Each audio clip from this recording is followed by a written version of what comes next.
Hi friends, welcome back to our channel. మన నందమూరి బాలకృష్ణ గారు హీరోగా నటించిన డాకు మహారాజ్ మూవీ అయితే సంక్రాంతి సందర్భంగా ఈరోజు జనవరి 12న థియేటర్లో విడుదలైంది. మనం ఈ మూవీ రివ్యూ గురించి ఈ మూవీ వీడియోలో మాట్లాడుకుందాం. ముందుగా వీడియోలోకి వెళ్ళే ముందు నాదొక చిన్న రిక్వెస్ట్. ఈ వీడియో చూస్తున్న వాళ్ళు మన ఈ వీడియోని లైక్ చేసి షేర్ చేసి మన ఛానల్ని సబ్స్క్రైబ్ చేసుకుని పక్కనే ఉన్న బెల్ ఐకాన్లో ఆన్లో పెట్టుకోండి. ఇంకా లైక్ చేయకుండా వీడియోలోకి వెళ్ళిపోదాం. ఈ డాకు మహారాజ్ మూవీ అయితే బాగుంది ఫ్రెండ్స్. మనం నందమూరి బాలకృష్ణ గారి మూవీ నుంచి అయితే మనం ఏమి ఎక్స్పెక్ట్ చేస్తాము? కొన్ని ఆయన powerful dialogues, action, family drama ఇవన్నీ ఎక్స్పెక్ట్ చేస్తాము. ఆయన స్టోరీస్ అన్నీ నార్మల్గా కొద్దిగా రొటీన్గానే ఉంటాయి. ఏంటి స్టోరీ ఎలా ఉంటుందంటే ఆయనకు ఒక ఫ్లాష్ బ్యాక్ ఉంటుంది. ఆ ఫ్లాష్ బ్యాక్ అంతా సెకండ్ హాఫ్. ఫస్ట్ హాఫ్లో ఆయన ప్రజెంట్లో ఉంటారు, ప్రజెంట్ లైఫ్ని ఎంజాయ్ చేస్తూ ఉంటారు. ఇక్కడ ఆయన ఎవరినో ఒకరు ప్రొటెక్ట్ చేస్తూ ఉండడమో, లేదంటే ఇక్కడ అన్నీ వదిలేసి ఈ యాక్షన్ అన్నీ వదిలేసి ఇక్కడ ఉంటారు నార్మల్ లైఫ్లో. అక్కడ విలన్తో క్రాష్ అవుతుంది. ఇంటర్వెల్ ముందు విలన్ హీరోని చూసి ఫ్లాష్ బ్యాక్ గుర్తొచ్చి సెకండ్ హాఫ్లో ఫ్లాష్ బ్యాక్ వస్తుంది. ఆ ఫ్లాష్ బ్యాక్లో ఏంటి, ప్రజల కోసం ఏదో పోరాడుతుండగా విలన్తో ఫైటింగ్ అవుతుంది. ఆ ఫైటింగ్లో విలన్ తప్పించుకుంటాడు. ఈయన బాలకృష్ణ గారు ఆయనకు కావాల్సిన వాళ్ళు ఎవరినో ఒకరు కోల్పోతారు. ఇదంతా వదిలేసి ప్రజెంట్ లైఫ్కి వచ్చి కానీ ఇక్కడ విలన్తో ఎదురయ్యి ఇక్కడ ఉన్న రివెంజ్ని ఇక్కడ తీర్చుకుంటారు విలన్తో. ఇంకా స్టోరీ ఎండ్ అవుతుంది. సేమ్ ఈ మూవీ కూడా అంతే. ఇంకా మూవీ ఎలా ఉంటుందని సింగిల్ షాట్లో చెప్పాలంటే, స్టార్టింగు ఈయన ఒక ఇంటికి ఒక పాపను వాళ్ళకి కావాల్సిన పాప ఉంటుంది, బాలకృష్ణ గారికి కావాల్సిన పాప. అక్కడ ఈ పాపను ఎవరో చంపాలని చూస్తుంటే హీరో అవసరం పడుతుంది. అక్కడికి హీరో ఆ పాప వాళ్ళ ఇంట్లో డ్రైవర్గా వెళ్తాడు. అక్కడ ఆ పాపను అలా ప్రొటెక్ట్ చేస్తూ ఉంటారు. అక్కడ పాపకి విలని ఎందుకు చంపాలనుకుంటున్నారు అని మా మూవీలో చూసి తెలుసుకోవాలి. అలాగా కాపాడుతూ ఉండగా విలని చూస్తాడు, విలని ఎదురవుతాడు. అక్కడ ఇంటర్వెల్ అక్కడితో అవుతుంది. సెకండ్ హాఫ్లో స్టోరీ ఉంటుంది. ఈ స్టోరీ ఏంటి, ఒక ఊరు ఉంటుంది, ఒక మారుమూల గ్రామం ఉంటుంది, పల్లెటూరు.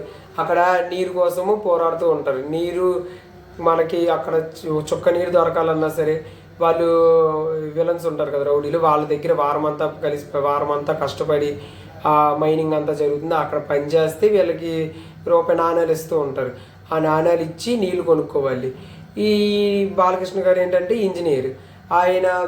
ఆయన్ని ఆ ఊర్లో ఉన్న వాళ్ళు ఒక పేపర్లో చూసి ఆయన్ని ఇక్కడ తెప్పించుకుంటారు. ఆయన ఇక్కడ నీరు ఇక్కడ సంపాదించడానికి, అక్కడ నది అవన్నీ ఫ్లోటింగ్ అవ్వాలని డ్యామ్ కట్టించడానికి ఈయన సాయం కోరుతాడు. ఈయన ఎంత చేస్తుండగా విలన్స్కి ఇదంతా తెలిసి విలన్స్ ఎంతో బాలకృష్ణ గారిని చంపేద్దాము, ఈ ఊరిని అంతం చేసేద్దాము ఇవన్నీ చేస్తుంటే ఇక్కడ బాలకృష్ణ గారికి కావాల్సిన వాళ్ళు చాలామందిని కోల్పోతారు. ఇక్కడ మన బాబీ డియోల్ గారు విలన్ ఉన్నారు కదా, ఇదంతా తప్పించుకొని బాలకృష్ణ గారికి కావాల్సిన వాళ్ళని చంపేసి తప్పించుకొని వెళ్ళిపోతారు. బాలకృష్ణ గారు ఈయన్ని ఎతుకుతూ ఉంటారు. ఇంకా ప్రజెంట్లోకి వచ్చేస్తారు. ప్రజెంట్లో బాలకృష్ణ గారు బాబీ డియోల్ విలన్ని చంపేసి ఇంకా స్టోరీ ఎండ్ అవుతుంది. లాస్ట్లో రివెంజ్ తీర్చుకుంటారు. ఇంకా ఈ రివ్యూ ఎలా ఉందంటే, మనం బాలకృష్ణ గారి గురించి అయితే రొటీన్ స్టోరీ చెప్పాం కదా మనం ముందే. ఈ మూవీ కూడా అంతే. కాకపోతే ఆయన పవర్ఫుల్ డైలాగ్స్, యాక్షన్ ఈ మూవీలో చాలా నచ్చుతాయి మనకందరికీ. ఆ డైలాగ్ ఆయన నించుంటేనే ఆయన సింహం గర్జిస్తున్నట్టు ఉంటుంది ఆయన మాట్లాడితే. ఈ మూవీలో కూడా అంతే.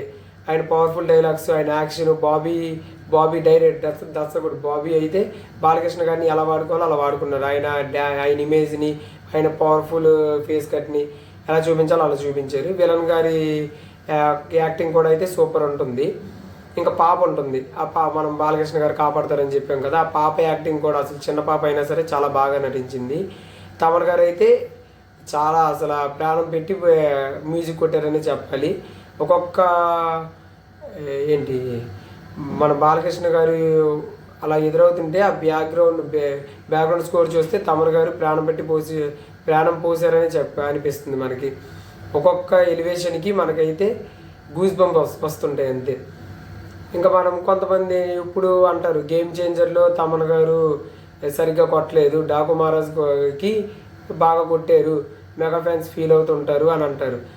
అదేంటంటే అదంతా క్లాస్ కమర్షియల్ మూవీ, ఇదంతా మాస్, దేనికి తగ్గట్టు దానికి కొట్టాలి. అది బాగుంది, ఇది బాగుంది బ్యాక్గ్రౌండ్ బీజిఎం అయితే.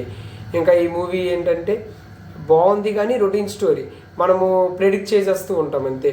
నెక్స్ట్ ఏం జరుగుతుంది, ఫస్ట్ నుంచి క్లైమాక్స్ వరకు ప్రతి సీను మనకి ముందే ఒక అంచనాకు వచ్చేస్తామా, నెక్స్ట్ ఇలా అవుతుందా, మనకి హీరో ఇది ఇప్పుడు వస్తాడు, ఈ పలానా వాడు చచ్చిపోతాడు, లాస్ట్కి ఎలా ఉంటుంది అని మనకి ముందే తెలిసిపోతూ ఉంటుంది. ఇదంతా పక్కన పెడితే మూవీ అయితే రొటీన్ స్టోరీ అయినా సరే మన బాబీ గారు అయితే చాలా బాగా ఆయన కొత్తగా చూపించారు.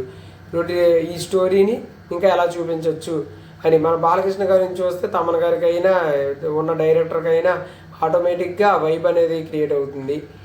ఇంకా మనము ఈ మూవీ గురించి క్లియర్గా ఎక్కడెక్కడ ఏమైనా ప్లస్ పాయింట్స్ ఉన్నాయా, మైనస్ పాయింట్స్ ఉన్నాయా అనేది నేను నెక్స్ట్ వీడియోలో క్లియర్గా వీడియో చేస్తాను. ఈ వీడియో అయితే ఇంతే గైస్. ఇంకా చెప్పాను కదా, మన వీడియోని అయితే ఈ వీడియోని లైక్ చేసి షేర్ చేసి పక్కనే ఉన్న బెల్ ఐకాన్ ఆన్లో పెట్టుకొని మన ఛానల్ సబ్స్క్రైబ్ చేసుకోండి.